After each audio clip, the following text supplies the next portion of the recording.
Hi class. A short time ago we went over Chapter 7. And of course Chapter 7 deals with the Jefferson and the Madison administrations and even maybe to some small part the Monroe administrations. And we didn't really spend a lot of time on the War of 1812. So I want to jump back in for a video dedicated only to that topic. We'll cover some of the key figures, the key battles, and then of course the war's causes and some of the effects of the war, the long-lasting legacies of the War of 1812. So let's get started with this short addendum to an earlier video. Now, the War of 1812 is a result of rising tensions between the United States and Great Britain, and this goes back as far as the 1790s. One of the primary causes was the fact that Britain was interfering with American trade. Britain was at war with Napoleon. Napoleon is over France and this rising French Empire. And the British don't really like the fact that the new governmental system that Napoleon has instituted and the France has instituted is spreading across the European continent. And this is going to cause restrictions on U.S. trade pretty much to prevent goods from reaching their enemy, and that would be the French. Now, on top of this was the British practice of impressment. And this is going to enrage Americans.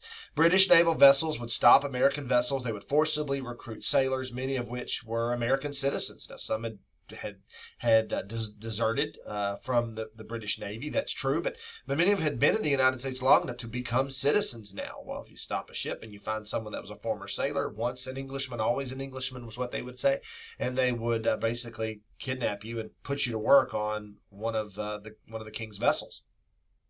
And so this is a big sticking point. This is a blatant violation of United States sovereignty, and it's going to cause a lot of rage toward the British at this particular point.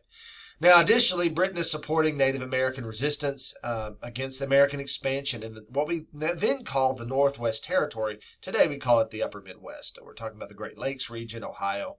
And what is it that they want, or what is it that they don't want? They want to stop U.S. encroachment upon territory that belongs to them. One leader is named Tecumseh, and his brother, the prophet, who was a holy man. I can't pronounce his name, so historians usually call him the prophet. They are Shawnee, and Tecumseh is a Shawnee chief, and he's going to, with British backing, at least from what it appears, from British backing, several tribes of that area will be unified in a confederacy to try to stop the American move west and the settlement in areas across the Appalachian Mountains. Americans are suspecting that the British are doing this, again, to stop U.S. growth, politically and geographically. And plus, remember, the British do control Canada.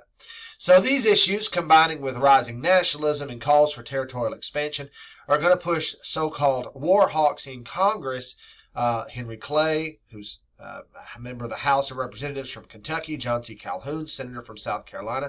They're going to demand war. And this war is going to be, in their view, a necessary thing to protect American honor, to expand into British Canada, which we believe that maybe the Canadians want to be a part of the United States. They just didn't want to join our revolution 20 years before or 30 years before. And this also would give a chance to put an end to the Native American resistance in the West that's sort of a wall against future American movement west. So finally, on June the 18th, 1812, James Madison, President of the United States, father of the Constitution, used to be a Federalist. Now he's a Republican, changed his mind, and we can debate why that is, maybe in another video. But he signs a declaration of war against Britain. But the U.S. wasn't exactly prepared for what comes next. What you have to realize, there is no standing army in 1812. We don't really have a standing army until well into the next century. How did our army work? We had a officer corps that would train up the volunteers or the recruits in time of war, that would sort of organize the state militias, and usually things operated at a slow enough pace that we could kind of get this done. Militias were there to stand against a surprise attack. But then for anything more than that, we would have to do some training there to get our army up and ready to go. And so in 1812, we declare war. We really aren't ready for what's about to happen. Now, the United States initially hoped to make a quick strike, a quick blow against British Canada. And many Americans believed that Canadians would welcome liberation, but this was not true, not as far from the truth.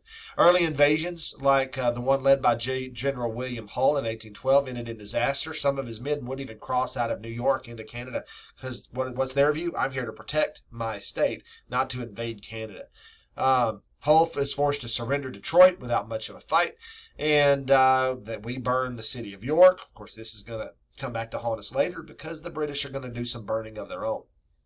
Now, throughout the war, control of the Great Lakes will remain crucial. In 1813, one of the most significant naval victories is going to occur at the Battle of Lake Erie. And this will be led by Commodore Oliver Hazzard Perry. The Americans are going to defeat the British fleet there and secure control of the lake. And famously, Perry had exclaimed, "We have met the enemy and they are ours." And so one of the great lines that comes out of the War of 1812. And what's cool is that both sides are building warships on the Great Lakes. Both the British and the Americans are building ships fully manned with cannon and everything else on the Great Lakes. So that, to me, that's one of the coolest things. And whenever I kind of ran across that little fact, it was like, wow, that's really awesome. Now, later that year at the Battle of the Thames, Thames, at the Battle of the Thames in Ontario, American forces led by General William Henry Harrison is going to defeat a combined British and Navy force.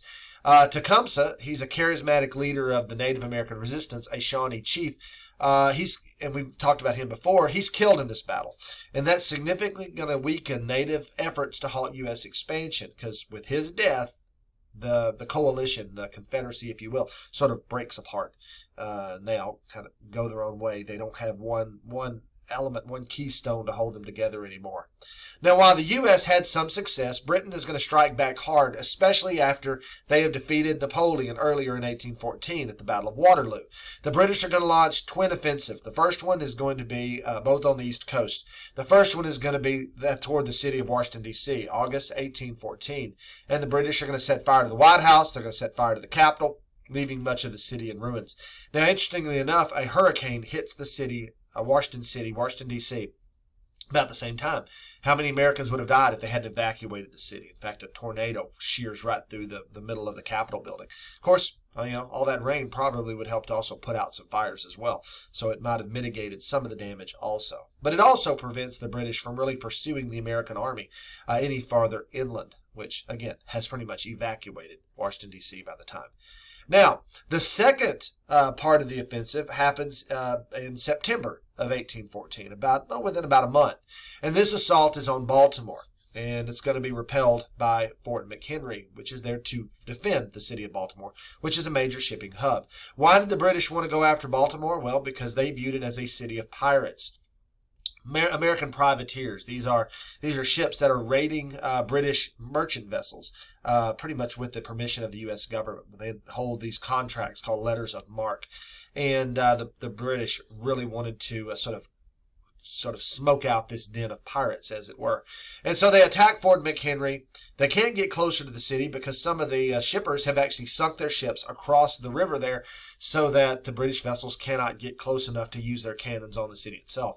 And so when the attack goes down, it's going to be epic, it's going to be glorious, and the fort stands. The British do not defeat Fort McHenry. And of course, there's a large American flag flying off the top, the original Star-Spangled Banner. And Francis Scott Key, who was a local lawyer who happened to be on the flagship of the British fleet, he's watching this attack from the deck of the ship, and he's watching through the night. Can I see the flag? It's a dark night, there's fog everywhere. And every so often he catches a glimpse when something will explode or a flare will go up.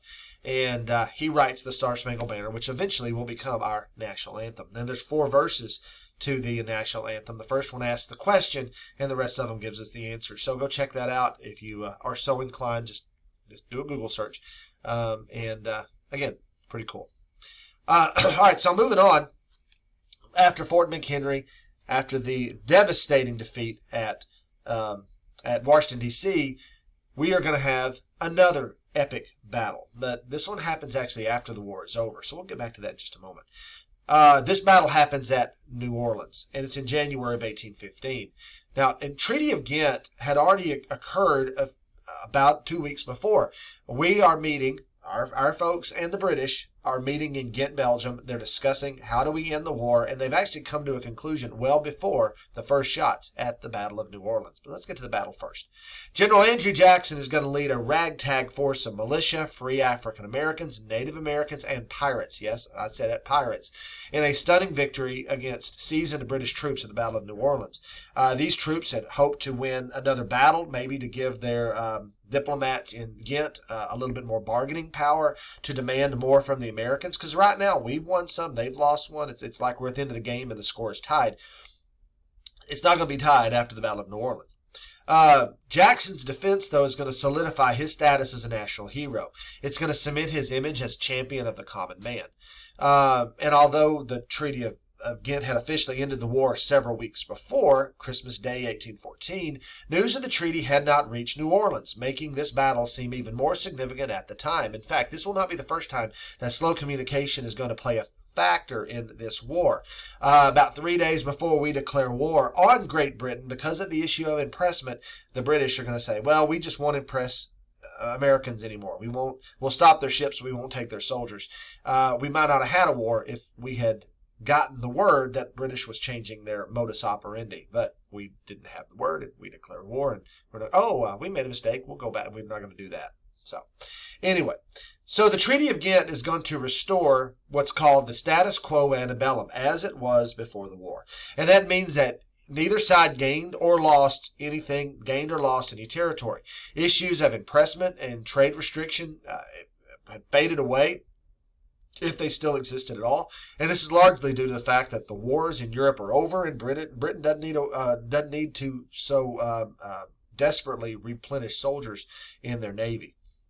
Several key figures emerged in the War of 1812. President James Madison, who led the nation during the conflict, is going to face criticism for the unpreparedness of the U.S. Military. But he managed to hold the country together. Tecumseh, the Native American leader we had mentioned several times before, he sought to create a unified resistance. Of course, he had died at the Battle of Tippecanoe. Andrew Jackson is going to later become president, and he wins fame and national recognition for his victory at New Orleans and how he had handled that situation. And Oliver Hazzard Perry's naval leadership of Lake Erie helped to secure the northern front, and I would say helped to maybe demilitarize the northern border, because that's something that happens after the war is over. We get along very well with the British afterward, and we pull our soldiers off the northern border and off the Great Lakes, and they pull theirs off, and we pretty much demilitarize the lakes. William Henry Harrison, who had defeated Tecumseh at the Battle of the Thames, he also rises to national prominence, and he becomes president as well, although he has the unfortunate distinction of being the first president to die in office and to have the shortest presidential term ever. He is president for a month. And we'll talk about that later on and the consequences concerning that. So, though the War of 1812 really didn't result in any clear territorial gains for the United States, it had lasting effects on the American identity. The conflict is going to spark a wave of national pride. Figures like Andrew Jackson and Tecumseh become iconic. Andrew Jackson, it's going to propel him up in the political world, and he'll run for the presidency in 1824. Will lose and will come back strong in 1828.